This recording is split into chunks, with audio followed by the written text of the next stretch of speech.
nous avons eu la crise financière la plus importante de l'histoire, depuis les années 30, et aucun de ces gars-là, qu'il avait créé de toutes pièces, de Corzine en passant par tous ces gars-là, n'a été en prison.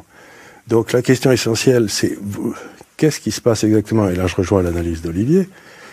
Il y a un homme qui a demandé à avoir un petit déjeuner avec moi il y a 3-4 ans, qui s'appelait Thomas Hoenig, qui était le chairman de la réserve fédérale de Kansas City, qui était voting member du Fed, qui a voté 8 fois contre son chairman, Bernanke.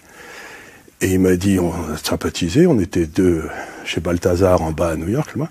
Et il m'a dit, Charles, il faut que je te dise quelque chose, tu m'es très sympathique. Depuis la fin des années Clinton, il y a une plutocratie qui a pris le contrôle des États-Unis, avec les 3 grandes banques que tout le monde connaît, et cette plutocratie gère la masse monétaire et le système financier américain au profit de cette plutocratie. Et la grande question, c'est comment allons-nous, Américains, récupérer notre démocratie? Donc, il ne faut pas s'imaginer une seconde, nous avons aujourd'hui une mafia qui a pris le pouvoir, c'est une mafia qui est quasiment criminelle, et il ne manque que de courage politique. C'est à l'aise. Mais pour revenir au lobbying, en fait, ce que j'ai vécu à Bruxelles, il paraît que c'est normal. Et donc il y a 3000 policy managers et 30 000 lobbyistes. Alors, tous les quarts d'heure, ils frappaient à ma porte. Et ils venaient au nom de l'industrie chimique, etc., du gaz, de toutes les grandes branches. À chaque fois que vous tapez sur votre bouton pour voter, en fait, il y a un lobby derrière. Et donc, l'Europe est un être des abysses. Ce qu'elle craint, c'est la lumière. C'est une zone grise. On ne sait pas qui achète qui.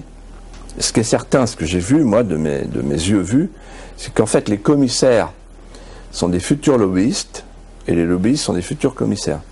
Donc, il y a un mélange des genres qui porte à la prise illégale d'intérêt. Et ce à quoi vous avez fait allusion il y a un instant, j'y reviens, c'est une réunion qui a eu lieu le 17 mars 2007, à laquelle j'ai été mêlé par le plus grand des hasards, parce que j'avais des jours en retard, fallait que je vienne pointer. Donc avec ma carte, je suis rentré, et là, il y avait des nœuds papes partout. Le pape, l'hyperclasse, en fait. Ah bah, c'était top, la super classe invisible, et je reconnais Kissinger. Il y avait Brzezinski, il y avait des grands patrons, Anne Lauvergeon, il y avait avec des petites tables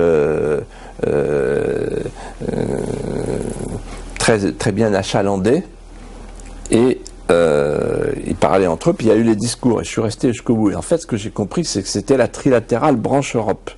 Ils étaient 400. Et il disait qu'il faut détruire les nations. Il disait qu'il faut détruire l'homogénéité des nations. Très intéressant. Pour pouvoir augmenter les marchés. Avoir le marché planétaire de masse. Et c'est eux qui ont inventé le mot gouvernance mondiale. Ils parlaient du réchauffement climatique.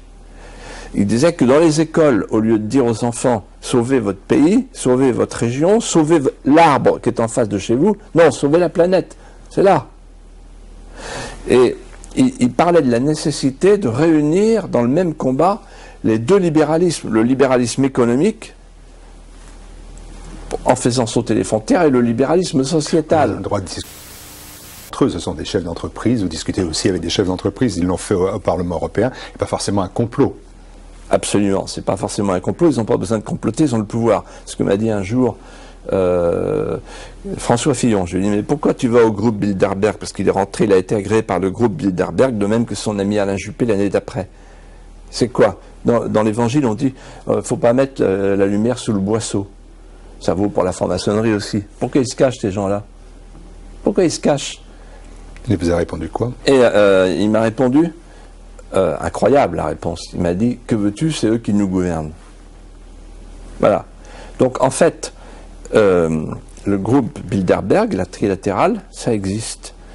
Alors, la différence entre moi et beaucoup d'autres, c'est beaucoup de gens disent, ah, c'est le complot, la conspiration mondiale. Non, mais non, ils ont le pouvoir. Ils ont le pouvoir. Et là, ils parlaient de quoi? Donc, c'est pas une conversation, là. Ils disaient, voilà les objectifs. Et parmi les objectifs, ce jour-là, en 2007, il y avait le fameux traité transatlantique. Et ce traité transatlantique qui se prépare C'est un traité qui va installer un tribunal arbitral privé permettant aux entreprises multinationales, nationales, de traîner les États, de faire condamner les puissances publiques. C'est un traité dans lequel, par exemple, les appellations contrôlées, les appellations protégées disparaîtront. Et on nous imposera le poulet, le javel, etc. Donc en fait, c'est un traité qui va faire découvrir ce qu'est le fameux rêve européen. Le rêve européen n'était pas de construire une nation nouvelle à la place des nations défuntes à Maastricht. Le rêve européen, c'était de livrer un espace sans nation, sans gouvernement, sans démocratie, sans limite territoriale, de le livrer au marché planétaire de masse sous clé américaine. Et quand on disait ça, nous les conscrits de Maastricht, des gens comme Séguin, Pasqua, Chevènement et Le Pen, on nous disait vous êtes des menteurs, vous exagérez. En fait, on était en dessous de la réalité. En deçà. Vous savez, tous les présidents suivants ont été tout aussi loin de ma conception de la fonction présidentielle. Hein. Quand Nicolas Sarkozy monte en basket et en short l'escalier sacré de l'entrée de l'Élysée, il discrédite totalement la fonction présidentielle. Et Jacques Chirac n'a pas manqué aussi de ce genre de blasphème. Non, c'est vrai que depuis François Mitterrand, c'est ainsi. Mais c'est assez révélateur d'une chose beaucoup plus profonde. C'est que le président de la République n'a plus de pouvoir, ou beaucoup moins de pouvoir, en tout cas qu'avant. Mais que les Français, et lui-même aussi, croient qu'il a toujours les mêmes pouvoirs. Puis François Mitterrand, c'est ainsi. Mais c'est assez révélateur d'une chose beaucoup plus profonde. C'est que le président de la République n'a plus de pouvoir, ou beaucoup moins de pouvoir, en tout cas qu'avant, mais que les Français, et lui-même aussi, croient qu'il a toujours les mêmes pouvoirs. Eh bien, pose ta question sur le dîner du CRIF. On a droit à une question off à la fin. On a droit à une question. Non mais, est-ce que vous allez un peu... Parce que si vous voulez, les gens ont été vachement choqués à l'ère Kuckerman de voir tous les ministres de la République défiler au dîner du CRIF pour se faire engueuler platement. Moi, je me rappelle de Kuckerman disant, alors, tel jour, vous allez faire ça, vous allez convoquer l'ambassadeur d'Iran et lui dire si... Non, non, si. Donc, est-ce que vous allez un peu changer le... Vous exagérez un tout petit peu. Vous allez les engueuler, Vous exagérez un tout petit peu, non? Je sais, vous le connaissez. Je sais un petit peu les discours qu'il a dit. Non. Moi, je l'ai entendu. Je l'ai entendu dire, Monsieur le Premier ministre... Ça n'a pas été un peu excessif à un moment donné, cette façon on l'a vu engueuler, vraiment. On l'a vu engueuler les ministres. Et les ministres acceptaient de se faire engueuler. Vous savez ce qu'a dit, vous savez ce qu'a dit dans une parole célèbre un Premier ministre. Lui, c'est lui, moi, c'est moi. Hein. Bon. Oui. Kuckerman, c'est Kuckerman, et Prasquier, c'est Prasquier. Oui, c'est Prasquier. Ce qui ne veut pas dire que j'ai pas la plus grande amitié pour Roger Kuckerman. Mais bon, j'ai travaillé avec lui, donc je suis pas... Changement de style ou d'orientation? Comment? Changement de style ou d'orientation? Oh, ça sera à vous de voir. Ce sera à vous de voir.